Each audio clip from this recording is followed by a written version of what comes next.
মানুষটাকে আসলে শুধু পেয়ে গেলেই হয় না, জানো তো। মানুষটাকে যত্ন করে নিজের সাথে সারা জীবনের জন্য লেপ্টে রাখতে হয়, যাতে ভুলেও তার মাথায় তোমাকে ছেড়ে যাওয়ার পরিকল্পনার উদয় না ঘটে। তার যাতে সুযোগই তৈরি না হয় কখনো অন্য কারোর ওপর মুগ্ধতা তৈরি হওয়ার। সেভাবেই তাকে ট্রিট করো। যে থাকার সে এমনিতেই থাকবে। এটা হচ্ছে পৃথিবীর সবচেয়ে অনর্থক আর নিজের গা বাঁচানো কথা।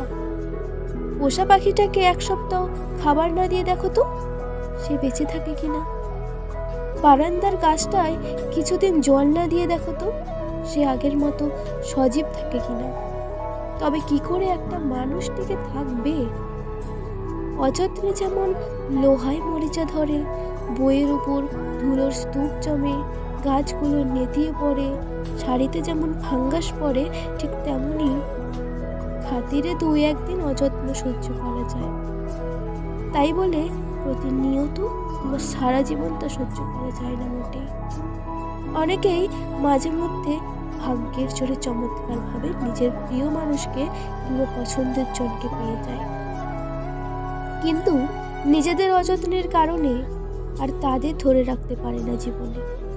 কারণ আমরা আসলে ভুলে যাই, অযত্নে যেখানে জড় পদার্থরাই টিকে থাকে না, সেখানে জীবন্ত মানুষ কিভাবে টিকবে। তাই যদি মানুষটাকে জীবনে রাখতে হয়, অবশ্যই তার খেয়াল রাখতে হবে, যত্ন নিতে হবে, জানা লাগবে। সেই সাথে প্রচুর ভালোবাসতে হবে তাকে। জানাতে হবে তোমার জীবনে তার গুরুত্ব কতটা। বোঝাতে হবে তাকে তোমার ভালোবাসার গভীরতা। সোজা কথা, যাকে ভালোবাসবা তাকে ধরেই রাখবা, যেভাবেই হোক না কেন।